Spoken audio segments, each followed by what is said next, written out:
Hello drama lovers, welcome to the drama site. Queen of tears డ్రామాకి ఏమైందన్న విషయం గురించి నేను వీడియో ఎండింగ్లో మాట్లాడతాను. సో మీరు కంగారు పడిపోయి వీడియో కింద కామెంట్స్ అయితే పెట్టేయకండి. ముందు ఈ వీడియోని ఎంజాయ్ చేయండి చివరి వరకు. మూవీ స్టార్టింగ్లో ఒక కొత్త మెడిసిన్కి సంబంధించిన ఒక అడ్వర్టైజ్మెంట్ అయితే టీవీలో ప్లే అవుతుండడం చూపిస్తారు. చైనాలో ఉన్న వాళ్ళందరూ కూడా ఈ అడ్వర్టైజ్మెంట్ని ఎందుకో ఒక వింతలా చూస్తూ ఉంటారు.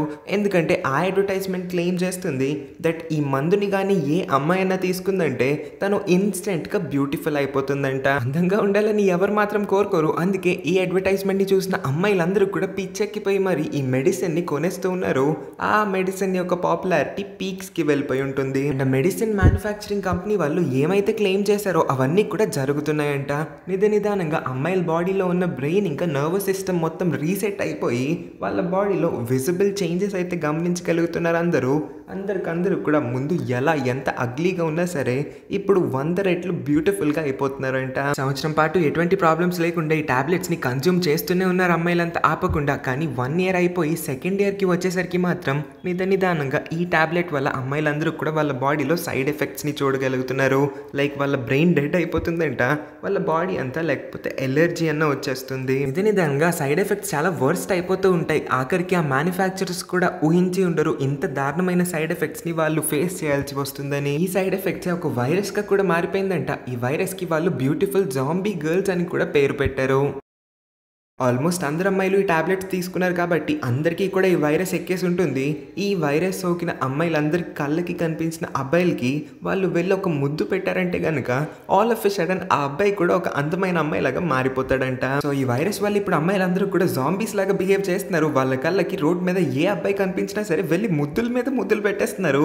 అందరూ గుంపుగా వచ్చి మరి ఒకే అబ్బాయి మీద పడిపోయి మరి కిస్సెస్ పెట్టేయడం వల్ల ఆ అబ్బాయి ఆన్ ది స్పాట్ ఇమీడియట్గా అయితే అమ్మాయిలాగా మారిపోతాడు. సో దీనికి బ్యూటిఫుల్ జాంబీ వైరస్ అనే పేరు ఎందుకు వచ్చిందో మీకు అర్థమైందని అనుకుంటున్నాను. ఇంకా చైనాలో ఈ వైరస్ ఎంత స్పీడ్గా స్ప్రెడ్ అవుతుందంటే అబ్బాయిల పాపులేషన్ ఇంకొన్ని నెలలు ఆగితే శూన్యం అయిపోతుందంట.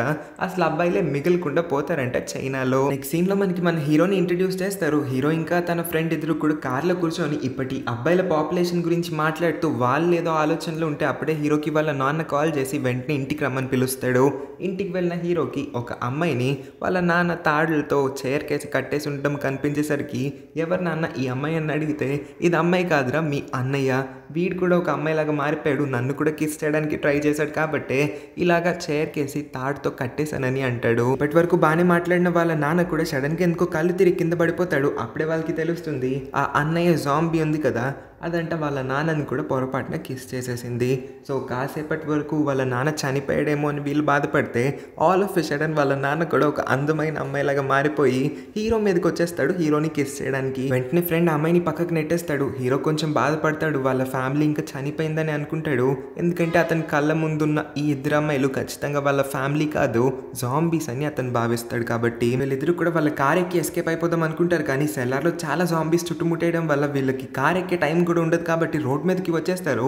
పోలీస్ ఆఫీసర్స్ని హెల్ప్ అడుగుదాం అనుకుంటే పోలీసులు కూడా అమ్మాయిలాగా మారిపోయి వీళ్ళపైన అటాక్ చేయడానికి ట్రై చేస్తారు. కాబట్టి అక్కడి నుంచి కూడా పరిగెత్తి రోడ్డు మీదకి వచ్చేస్తే అక్కడేమో వైరస్ ఇంకా స్పీడ్గా స్ప్రెడ్ అయిపోతూ ఉంటుంది. అమ్మాయిలు అసలు ఏమాత్రం దయాదాక్షిణ్యం లేకుండా కనిపించిన అబ్బాయి మీదకి దూకేసి మరీ ముద్దు పెట్టేస్తున్నారంట. సో వీళ్ళు అక్కడి నుంచి కూడా ఎస్కేప్ అయిపోతారు. పరిగెడుతూ ఉన్నప్పుడే వాళ్ళకి ఒక విషయం అయితే తెలుస్తుంది దట్ అమ్మాయిలు బ్యూటిఫుల్ గర్ల్స్ని అస్సలు కిస్ చేయడానికి ట్రై చేయట్లేదని. అంటే ఆల్రెడీ న్యాచురల్గానే అందంగా ఉన్న అమ్మాయిల్ని ఇంకా అందంగా మార్చాలని ఈ జాంబీ అమ్మాయిలు అనుకోవట్లేదంట. సో వీళ్ళకి ఒక ఐడియా వస్తుంది, వీళ్ళెందుకు లేడీ గెటప్ వేసుకొని అందంగా తయారై రోడ్డు మీదకి ఈ జాంబీస్ అన్నిటి మధ్యకి వచ్చారంటే ఖచ్చితంగా వీళ్ళని కూడా బ్యూటిఫుల్ గర్ల్స్గా ట్రీట్ చేసి ఆ జాంబీస్ వీళ్ళపైన అటాక్ చేయవన్న ఐడియా రావడంతో వీళ్ళిద్దరూ కూడా ఒక షాపింగ్ మాల్ లోపలికి దూరి అక్కడున్న లేడీ కాస్మెటిక్స్ ఇంకా క్లోత్స్ అన్నిటిని కూడా వేసుకొని బయటకు వద్దాం అనుకుంటారు. కానీ అన్ఫార్చునేట్లీ ఆ షాపింగ్ మాల్ ఎంట్రీ గేట్ దగ్గర చాలా జాంబీస్ ఉండడంతో వీళ్ళిద్దరికి అర్థం కావట్లేదు ఎలా వాటిని డిస్ట్రాక్ట్ చేసి వీళ్ళు లోపలికి వెళ్ళాలా అని. ఇక్కడే ఫ్రెండ్ ఒక చిన్న సాక్రిఫైస్ చేద్దాం అనుకుంటాడు మన హీరో కోసం. ఫ్రెండ్ జీవితంలో ఒక్కసారి కూడా అతను ఏ అమ్మాయితో రిలేషన్షిప్లోకి రాలేదంట. అతనికి ఒక అమ్మాయి స్పర్శ కూడా జీవితాంతం తగలేదు కాబట్టి ఇదే అతను ఒక మంచి ఆపర్చునిటీగా ట్రీట్ చేస్తాడు. ఇప్పుడు ఫ్రెండ్ అంట అలా వెళ్ళి అమ్మాయిలందరినీ కూడా డిస్ట్రాక్ట్ చేస్తాడు.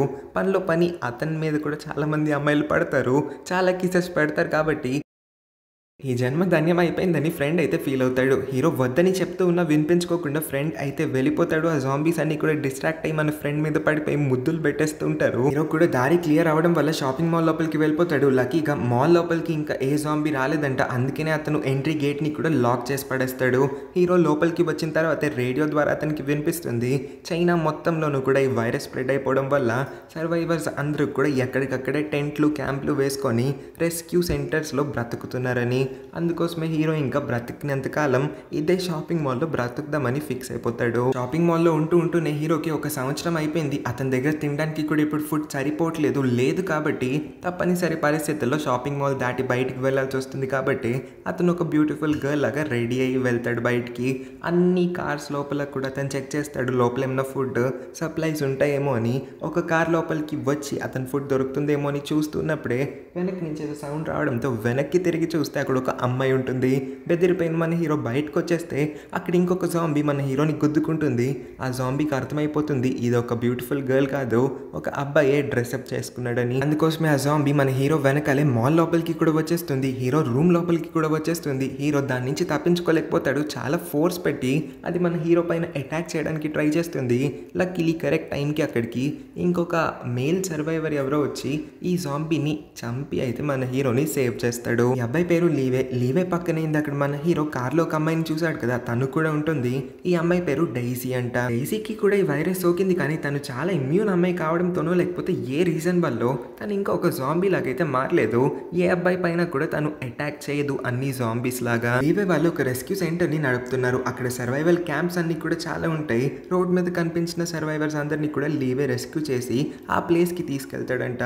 ఒకరోజు డైసీ కూడా కనిపించడంతోనే డైసీని సేవ్ చేశాడని చెప్తాడు. ఇవే మన హీరోని కూడా వాళ్ళ సర్వైవల్ క్యాంప్ కి వచ్చేయమని అడుగుతాడు. ఎందుకంటే వాళ్ళ సర్వైవల్ క్యాంప్ ఈ షాపింగ్ మాల్ కన్నా చాలా పెద్దది, ఇంకా సేఫ్ అని కూడా చెప్తే హీరో ఖచ్చితంగా వస్తాను, నాకు కూడా జనాల మధ్యన ఉండాలని ఉంది, ఇక్కడ నాకు బాగా బోర్ కొట్టేసిందని చెప్పి వాళ్ళ ముగ్గురు కూడా వాళ్ళ జర్నీని స్టార్ట్ చేస్తారు. సర్వైవల్ క్యాంప్ వరకు వచ్చేస్తారు. కానీ వీళ్ళని ఎవరో ఫాలో అవుతున్నట్టుగా మనకి అనిపిస్తుంది. బైక్ మీద ఫాలో చేస్తున్న ఈ రౌడీ వీళ్ళ రైవల్ సర్వైవల్ క్యాంప్ యొక్క మెంబర్ అంట. 2-3 సర్వైవల్ క్యాంప్స్ ఉంటాయి ఇక్కడ చుట్టుపక్కల. వీళ్ళెప్పుడు కూడా ఒకరి మీద ఒకరు పడి కొట్టుకొని వాళ్ళ దగ్గర ఉన్న ఫుడ్ దొంగతనం చేయడం, లేకపోతే వీళ్ళ దగ్గర ఉన్న ఫుడ్ దొంగతనం చేయడం లాంటి పనులన్నీ కూడా చేస్తూ ఉంటారు. క్యాంప్లోకి వచ్చాక లీవే డైసీ నోర్ని మూయించడానికి ఒక డివైస్ని అయితే ఇస్తాడు. అంటే తను ఎవరిని కూడా కరవదు, ఎవరిపైన అటాక్ చేసి ముద్దులు పెట్టదు. అయినా సరే క్యాంప్లో ఉన్న అబ్బాయిలందరూ కూడా డైసీని చూసి భయపడతారంట. అందుకోసమే డైసీ కూడా ఈ డివైస్ పెట్టుకోవడానికి తయారవుతుంది. కానీ మన హీరోకి ఈ పాటికి డైసీ పైన నమ్మకం వచ్చేసి ఉంటుంది. కాబట్టి డైసీని తన ముందు డివైస్ ఏం పెట్టుకోక్కర్లేదని చెప్పేసరికి డైసీ అయితే డివైస్ని తీస్తుంది. ఊపిరి పీల్చుకుంటుంది ప్రశాంతంగా. వీళ్ళ రెస్క్యూ సెంటర్లోని కొంతమంది ఇన్వెస్టిగేటివ్ ఆఫీసర్స్ అయితే ఉంటారు. వీళ్ళు అబ్బాయిలే, కాకపోతే ఆ జాంబీస్ నుంచి తప్పించుకోవడానికి ఇలాగా అందమైన అమ్మాయిలాగా డ్రెస్అప్ అయితే చేసుకుంటారు. లీవే యొక్క వంతు కూడా అంటే ఇవాళ రెస్క్యూవర్స్ అందరి దగ్గరికి కూడా సిటీ మొత్తం తిరిగి ఫుడ్ తీసుకురావడానికి. అందుకే లీవే కూడా గెటప్ మార్చేస్తాడు. లీవే వెళ్లే ముందు డైజీకి చెప్తాడు దట్ నువ్వు టవర్ దగ్గరికి వెళ్ళొచ్చు కదా, అక్కడ రెస్క్యూవర్స్ చాలా మంది ఉంటారేమో అని. హీరో కూడా లీవే వాళ్ళతో వస్తాడంటాడు. కానీ లీవే వాళ్ళు దీనికోసం చాలా రోజులుగా ట్రైనింగ్ తీసుకున్నారంట. హీరోకి ఎటువంటి ట్రైనింగ్ లేదు కాబట్టి నువ్వు సేఫ్ కాదు రావడం, మాతో ఇక్కడే ఉండు, వీళ్ళందరినీ బాగా చూసుకొని చెప్పి లీవే వెళ్ళిపోతాడు. ఇక్కడ దగ్గరలోనే వాళ్ళ రైవల్ గ్యాంగ్ యొక్క ఒక మెంబర్ వీళ్ళందరి పైన ఒక కన్నేసి ఉంచి ఎవరికో ఇన్ఫర్మేషన్ మొత్తం పాస్ చేస్తూ ఉండడం హీరో చూస్తాడు. కాబట్టి వాడి వెనక నుంచి వచ్చి వాడిని ఒక 4 పీకుతాడు. అక్కడికక్కడే వాడు కాలు తిరిగి పడిపోతాడు. చాలాసేపు సిటీ మొత్తం తిరిగి వెతికిన తర్వాత వీళ్ళకి కొంత ఫుడ్ దొరికితే దాన్ని కూడా దొంగిలించడానికి రైవల్ గ్యాంగ్ మెంబర్స్ అయితే బండ్లు వేసుకొని వీళ్ళ వైపుకి వచ్చేస్తూ ఉంటారు. వీళ్ళకి ఏం చేయాలో అర్థం కాదు. ఫుడ్ తీసుకొని అందరూ ఎక్కడ పడితే అక్కడ దాక్కుండిపోతారు. వ్యాన్ లోపల చూస్తే డైసీ దాక్కొని ఉంటుంది. సో ఆ రౌడీ గ్యాంగ్ మొత్తం కూడా వ్యాన్ దగ్గరికి వచ్చి ఫుడ్ దొంగలిచ్చేద్దాం అనుకునే కరెక్ట్ టైంకి డైసీ అయితే ఒక డ్రిల్ మిషన్ తీసుకొని ఒకరిని చంపేస్తుంది ఆన్ ద స్పాట్. పైనుంచి వీళ్ళ టీంకి సంబంధించిన ఒక స్నైపర్ కూడా ఉంటాడు. వాడు కూడా ర్యాండమ్గా షూటింగ్ చేసేస్తూ ఉండడంతో ఈ రౌడీ గ్యాంగ్ మొత్తం కూడా ఎక్కడ పడితే అక్కడ పరిగెత్తేస్తూ ఉంటారు స్కాటర్డ్గా. హీరో కూడా దగ్గరలోనే ఉంటాడు కాబట్టి షూటింగ్ సౌండ్ అంతా విని డైసీని కాపాడడానికి అతనైతే వచ్చేస్తాడు. షూటింగ్ చాలా దారుణంగా వెళ్తుంది. చాలా సేపటి వరకు రైవల్ గ్యాంగ్ ఇంకా మన గ్యాంగ్ ఇద్దరు కూడా ఫైట్ చేసుకుంటూనే ఉంటారు. ఈ ప్రాసెస్లో ఆల్మోస్ట్ ప్రతి ఒక్కళ్ళు కూడా చనిపోతారు. అందరికి కూడా బుల్లెట్స్ తగులుతాయి. స్నైపర్కి బుల్లెట్స్ తగులుతాయి. ఇంకా ఈ రౌడీ గ్యాంగ్లో ఉన్న వాళ్ళందరికీ కూడా బుల్లెట్స్ తగలడం వల్ల ఆల్మోస్ట్ ఎవరు కూడా మిగలరు ఇంకా. అని లీవే, డైజీ ఇంకా మన హీరో మాత్రం బ్రతికే ఉంటారు కాబట్టి వాళ్ళు ఇమీడియట్గా ఈ ప్లేస్ని వెకేట్ చేసి వెళ్ళిపోదాం అనుకుంటారు. అప్పుడే వాళ్ళకి ఇంకా రైవల్ గ్యాంగ్కి సంబంధించిన మెంబర్స్ అయితే బ్రతికే ఉన్నారని తెలుస్తుంది. వాళ్ళైతే వచ్చి మన ముగ్గురిని చుట్టుముట్టేస్తారు. డైజీ ఎవరిపైన కూడా అటాక్ చేయకుండా ఉండాలని వాళ్ళైతే డైజీ నోటికి ఆ డివైస్ని అయితే తగిలిచ్చేస్తారు. కానీ లీవే ఆల్రెడీ డైజీకి నేర్పించి ఉంటాడు ఈ డివైస్ని ఎలా ఆపరేట్ చేయాలి, దీన్ని ఎలా ఓపెన్ చేసేయాలని. వాళ్ళని మాటల్లో పెట్టి డైజీ అయితే డివైస్ ఓపెన్ చేసేసి ఆ గ్యాంగ్ లీడర్కి అయితే ముద్దు పెట్టేస్తుంది. దానివల్ల నిదానంగా వాడు కూడా ఆన్ ది స్పాట్లోనే అమ్మాయిలాగా మారిపోతూ ఉంటే వాళ్ళ గ్యాంగ్ మెంబర్స్ అందరూ కూడా డైజీని చూసి భయపడి పరిగెత్తేస్తారు. వీళ్ళ ముగ్గురు కూడా ఆ ఫుడ్ ఉన్న ట్రక్కి ఎక్కి ఎస్కేప్ అయిపోదాం అనుకుంటారు. కానీ ఆ ఫుడ్ ట్రక్ దగ్గరలోనే చాలా జాంబీస్ ఉండడంతో లీవేకి ఒక ఐడియా వస్తుంది. లీవే ఆ జాంబీస్ అన్నిటితో కూడా ఫైట్ చేసి వాటిని డిస్ట్రాక్ట్ చేద్దాం అనుకుంటాడు. లీవే వెళ్ళి వాటన్నిటితో కూడా ఫైట్ చేస్తాడు. తిరిగి ట్రక్ లోపలికి ఎక్కేస్తాడు. ట్రక్ అయితే కదులుతుంది. వీళ్ళ ముగ్గురు కూడా అమ్మయ్య ఇంక మనం సేఫ్ అనుకునే టైంకి లీవే ఒక్కసారిగా రైట్ టర్నింగ్ ఇచ్చుకుంటాడు. లీవే చెప్తాడు ఇందాక జరిగిన ఫైట్లో జాంబీస్ అన్నీ కూడా అతన్ని కూడా కిస్ చేసేసి, సో ఇంకాసేపట్లో అతను కూడా ఒక జాంబీ లాగా మారిపోతాడు. కాబట్టి అతను ఇక్కడ ఉండడం వాళ్ళిద్దరికి సేఫ్ కాదు కాబట్టి ట్రక్ని ఆపేయమని అక్కడి నుంచి అయితే లీవే దిగి వెళ్ళిపోతాడు. వెళ్ళిపోయే ముందు వాళ్ళిద్దరిని కూడా టవర్కి వెళ్ళమని అయితే సజెస్ట్ చేస్తాడు. ఆ టవర్లోనే చాలామంది రెస్క్యూర్స్ ఉంటారని రేడియోలో మాటికి చెప్తూ ఉంటారు. కాబట్టి వీళ్ళు కూడా టవర్ వైపే వెళ్దాం అనుకుంటారు. రాత్రి అయిపోయింది కాబట్టి వీళ్ళు కాసేపు ట్రక్ని ఒక చోట ఆపుతారు, ఎక్కడైతే జాంబీస్ ఏవి కూడా దగ్గరలో కనిపించట్లేదు. అక్కడ కాసేపు కూర్చొని వాళ్ళిద్దరూ వాళ్ళ స్టోరీస్ గురించి మాట్లాడుకుంటూ ఉన్నప్పుడే డైజీ చెప్తుంది ఈ వైరస్ వల్లే డైజీ యొక్క హస్బెండ్ కూడా చనిపోయాడు 1 సంవత్సరం క్రితం. చాలామంది అమ్మాయిలు అతని పైన కూడా అటాక్ చేసేసారు, అతన్ని నేను చాలా మిస్ అవుతున్నానని. కాసేపటి తర్వాత వీళ్ళిద్దరి మధ్యన అట్మాస్ఫియర్ కొంచెం రొమాంటిక్ అవుతుంది. మన హీరో అయితే డైజీని కిస్ చేద్దాం అనుకుంటాడు. కానీ డైజీ వెంటనే తన హ్యాండ్ని అయితే అడ్డు పెట్టేసుకుంటుంది తన లిప్స్కి. ఎందుకంటే ఒకవేళ అతను కిస్ చేస్తే అతను కూడా జాంబీలా మారిపోతాడు, అది తను కోరుకోవట్లేదు కాబట్టి. సరే లిప్స్ మీద కాకపోయినా కనీసం చేతి మీద కిస్ చేద్దాం అనుకొని హీరో అయితే ఆ ముద్దుని పెట్టేస్తాడు. వాళ్ళిద్దరూ కూడా రాత్రంతా అలా కబుర్లు చెప్పుకున్న తర్వాత మళ్ళీ పొద్దున్నే వాళ్ళ జర్నీని రీస్టార్ట్ చేస్తారు. వీళ్ళిద్దరూ కూడా టవర్ దగ్గరికి వచ్చి చూస్తే అక్కడంతా కూడా ఖాళీగా ఉంటుంది. మేబీ ఇక్కడ కూడా జాంబీ అటాక్ జరిగి ఉంటుంది అనుకుంటా, అందుకే జనాలు ఎవరు కూడా లేరు. ఇక్కడ కూడా రెస్క్యూర్స్ అందరూ చనిపోయి ఉంటారేమో అని వీళ్ళు ఊహించుకుంటున్న టైంకే చాలా జాంబీస్ అక్కడికి వచ్చి వీళ్ళపైన అటాక్ చేసేపోతాయి. లక్కీలీ టవర్ మీద ఉన్న కొంతమంది షూటర్స్ అయితే వెంటనే ఈ జాంబీస్ అన్నిటిని కూడా చంపేస్తారు. అప్పుడే బయటికి చెంగ్ అనే ఒక వ్యక్తి తన మనుషులందరితో కూడా వచ్చి వీళ్ళిద్దరిని కూడా టవర్ లోపలికి ఇన్వైట్ చేస్తూ చెప్తాడు ఈ టవర్లోనే ఈ ఊర్లో ఉన్న చాలా మంది రెస్క్యూర్స్ ఇంకా బ్రతికి ఉన్నారు. అంతేకాకుండా టవర్లో చాలా మంది మిలిటరీ, ఆర్మీ, సైంటిస్ట్, డాక్టర్స్ అని అందరూ కూడా ఉన్నారు. అందరూ రీసెర్చ్ని చేస్తున్నారంట ఈ వైరస్కి ఒక యాంటీడోట్ని కనిపెట్టి హ్యుమానిటీ మొత్తాన్ని కూడా మళ్ళీ సేవ్ చేయడానికి. టవర్ మొత్తానికి కూడా గ్యాంగ్ లీడరే ఈ చెంగ్కి కూడా ఒక రైట్ హ్యాండ్ ఉన్నాడంట, వాడి పేరే బిగ్ బి. చూడడానికి ఎద్దులాగా ఉన్నాడు చూడండి. డైజీ పైన ఆ వైరస్ ఎటువంటి ప్రభావం చూపించలేదు కాబట్టి ఇప్పుడు డైజీ బ్లడ్ని సైంటిస్ట్ కొంచెం తీసుకుంటాడు, సో దట్ అతను కొన్ని ఎక్స్పెరిమెంట్స్ చేసుకున్న తర్వాత ఏదో ఒక యాంటీడోట్ని కనిపెట్టగలుగుతాడని. డైజీ కూడా సహకరిస్తుంది. కాసేపటి తర్వాత డైజీని ఒక రూమ్కి పంపిస్తారు కాసేపు రెస్ట్ తీసుకోవడానికి. హీరోకి వాళ్ళ టవర్ మొత్తం కూడా టూర్ చేసి చూపిస్తూ ఉంటాడు. అన్ని చోట్ల చూపించేసిన తర్వాత సైంటిఫిక్ రీసెర్చ్ జరుగుతున్న ఈ చోటుకి తీసుకొని వస్తాడు. ఇక్కడ వాళ్ళ దగ్గర చాలా మంది డాక్టర్స్ ఉన్నా కూడా అందరికన్నా ఈ మెయిన్ డాక్టర్ పైనే చెంకి ఎక్కువ నమ్మకం ఉందంట. కాకపోతే ఈ డాక్టర్ ఒక పెద్ద తాగుబోతూ అతను చేసిన విషయాలన్నీ కూడా మర్చిపోతూ ఉన్నాడు. కానీ వాళ్ళ దగ్గర ఉన్న బెస్ట్ ఆప్షన్ ఇతనే కాబట్టి ఇతన్ని ఇంకా భరించాల్సి వస్తుంది. ఇప్పుడు కూడా అతను ఏవో కొన్ని బ్లడ్ శాంపిల్స్ని తీసుకొని కొంత ఎక్స్పెరిమెంట్ ఏదో చేస్తూ ఉంటాడు. అదే ఫెసిలిటీలో చాలా ఇన్ఫెక్టెడ్ జాంబీస్ కూడా ఉంటాయి. చెంగ్ చెప్తాడు ఈ జాంబీస్ అన్నిటిని కూడా ఇక్కడ బంధించి పెట్టాము, సో దట్ ఈ డాక్టర్స్కి కావలిస్తే వాటిని స్టడీ చేస్తారని. అదే రూమ్లో చాలా బేబీస్ కూడా ఉండడంతో హీరో అడుగుతాడు ఈ బేబీస్ని ఎక్కడి నుంచి తెచ్చారని. అప్పుడు చెంగ్ చెప్తాడు దట్ రోడ్ మీద చాలా మంది పేరెంట్స్ ఎఫెక్ట్ అయ్యారు ఈ వైరస్ వల్ల, అందుకే మేము ఈ బేబీస్ అన్నిటిని కూడా రెస్క్యూ చేసాం, సో దట్ ఈ బేబీస్ ఇంత చిన్న వయసులోనే జాంబీస్గా మారిపోకూడదు కాబట్టి అని. హీరో పెద్దగా ఈ విషయాన్ని అయితే పట్టించుకోడు. రాత్రి చెంగ్ వీళ్ళందరినీ కూడా ఒకే చోటుకి పిలిచి డిన్నర్ పార్టీ అయితే ఇస్తాడు. ఇక్కడే డాక్టర్ మళ్ళీ తాగుబోతులాగా బిహేవ్ చేస్తూ చాలా ఎక్కువ మంది అయితే తాగేస్తూ ఉంటాడు. తాగితే అతను కొంచెం ఓవర్ యాక్షన్ చేయడం మొదలు పెడతాడు. నోట్లో నుంచి నిజాలు కూడా బయటకు వచ్చేస్తాయంట. ఇక్కడే డాక్టర్ అబద్ధం చెప్పలేక నిజాన్ని అయితే బయట పెట్టేస్తాడు దట్ ఈ యాంటీడోట్ తయారు చేయాలంటే డైజీ బ్రెయిన్లో నుంచి నేను ఒక కెమికల్ని తీయాల్సి ఉంటుంది, ఆ పని చేశానంటే డైజీ ఆన్ ద స్పాట్లోనే చనిపోతుందని. ఇది విన్న తర్వాత డైజీ ఇంకా హీరో ఇద్దరు కూడా షాక్ అయిపోతారు. వాళ్ళకి ఇమ్మీడియట్గానే అర్థమైపోతుంది వాళ్ళు అనవసరంగా ఇక్కడికి వచ్చి ఇరుక్కుపోయారు, రాంగ్ స్పాట్కి వచ్చామని. ఒక్కసారిగా చెంగ్ మొహం చూస్తే హీరోకి అర్థమవుతుంది చెంగ్కి ఈ విషయం ముందు నుంచే తెలుసు. అయినా సరే వెళ్ళి టవర్ లోపలికి ఇన్వైట్ చేసి ట్రాప్ చేశాడు కావాలనే అని. అందుకే డైజీ చేపట్టుకున్న మన హీరో అయితే వెంటనే అక్కడి నుంచి పారిపోదాం అనుకుంటాడు. కానీ చెంగ్తో పాటు బిగ్ బీ ఇంకా వాళ్ళ మనుషులందరూ కూడా మన హీరో ఇంకా డైజీ వెనకాల పరిగెత్తడం మొదలు పెట్టారు. పరిగెడుతూ వీళ్ళిద్దరు ఒక రూమ్ లోపలికి అయితే వచ్చేస్తారు. ఇక్కడికి వచ్చి చూస్తేనే వీళ్ళు ఒక షాకింగ్ విషయాన్ని తెలుసుకుంటారు. దట్ డైజీ మాత్రమే కాదు, డైజీలానే ఇంకొంతమంది నాన్ ఇన్ఫెక్టెడ్ అమ్మాయిలు కూడా ఉన్నారంట. ఎవరిపైన అయితే వైరస్ ఎటువంటి ప్రభావం కూడా చూపించలేదు. ఈ అమ్మాయిలందరూ కూడా టవర్ సేఫ్ ప్లేస్ ఏమో అనుకొని ఇక్కడికి వస్తే ఇక్కడ చెంగ్ ఇంకా బిగ్ బీ అందరూ కలిసి వీళ్ళని ట్రాప్ చేసి రూమ్ లో పడేశారు. వీళ్ళపైన ఎక్స్పెరిమెంట్లు అన్ని కూడా చేస్తున్నారు. వాళ్ళిద్దరు అమ్మాయిలు ఏదో ఒక క్వశ్చన్ అడిగేలోపే బిగ్ బీ వెనక్కి నుంచి వచ్చి మన హీరో తలపైన ఏదో వేసి కొడతాడు. దానివల్ల హీరో కళ్ళు తిరిగి పడిపోతాడు. కాసేపటి తర్వాత హీరో కళ్ళు తెరిచి చూస్తే అతని ముందు చెంగ్ ఒక గ్యాంగ్ లీడర్ పెద్ద విలన్ లా నుంచొని ఎక్స్ప్లెయిన్ చేయడం మొదలు పెడతాడు. ఏ అమ్మాయిల పైన అయితే వైరస్ ఎటువంటి ప్రభావం కూడా చూపించట్లేదు ఆ అమ్మాయిలనే విజ్డమ్ స్పీషీస్ అని పిలుస్తారంట. ఈ విజ్డమ్ స్పీషీస్ అయిన అమ్మాయిల యొక్క బ్రెయిన్ లో ఒక స్పెషల్ కెమికల్ ఉంటుందంట. దాంతోనే ఈ యాంటీడాట్ ని తయారు చేయగలుగుతారు. ఆ యాంటీడాట్ పని చేస్తుందో లేదో కూడా వీళ్ళకి ఇంకా తెలియదు. కానీ దొరికిన అమ్మాయిలందరినీ కూడా చంపేసి యాంటీడాట్ ని చేసి హ్యూమానిటీ మొత్తాన్ని కూడా సేవ్ చేసి ఈ పాండమిక్ ని ఎండ్ చేద్దామని ప్లాన్ చేస్తున్నారు. ప్రపంచం మొత్తాన్ని కూడా కాపాడడానికి కొంతమంది అమ్మాయిల ప్రాణాలు తీసేస్తే ఏమైపోదని చెంగ్ భావిస్తాడు. అంతేకాకుండా చెంగే తన మనుషులందరినీ కూడా ఫోర్స్ చేశాడంట బలవంతంగా ఆ రెస్క్యూ అయిన అమ్మాయిలందరితో కూడా ఇంటిమేట్ అయ్యి బేబీస్ ని పుట్టించే ప్రాసెస్ కోసం. సో దట్ ఈ అమ్మాయిలందరి బ్రెయిన్స్ లో ఉన్న స్పెషల్ కెమికల్ వాళ్ళకి పుట్టిన పిల్లల లోపల కూడా వస్తుందేమో అన్న ఆశతో. సో హీరో చూసిన ఆ రూమ్ లో ఉన్న బేబీస్ అందరూ కూడా రెస్క్యూ అయిన వాళ్ళు కాదు, ఇక్కడ బందీగా పెట్టిన ఈ అమ్మాయిలందరినీ ఫోర్స్ గా సెక్స్ చేయించిన తర్వాత పుట్టిన పిల్లలు అయి ఉంటారు. ఒకవేళ అమ్మాయిల ఒంట్లో ఓపిక అయిపోయి వాళ్ళు చనిపోయారంటే వాళ్ళ పిల్లల్ని నేను నెక్స్ట్ యాంటీడాట్ ప్రాసెస్ కోసం వాడుకుంటానని చెంగ్ చెప్పిన తర్వాత చాలాసేపు మన హీరో ఆలోచిస్తాడు. ఇంతసేపు ఆలోచించి చివరికి చెంగ్తో చేతులు కలిపేద్దామని నిర్ణయించుకుంటాడు. హీరో డైజీతో వన్ లాస్ట్ టైం మాట్లాడాలనుకుంటున్నాడంట. ఇదే హీరో యొక్క కండిషన్. చెంగ్ కూడా ఒప్పుకుంటాడు.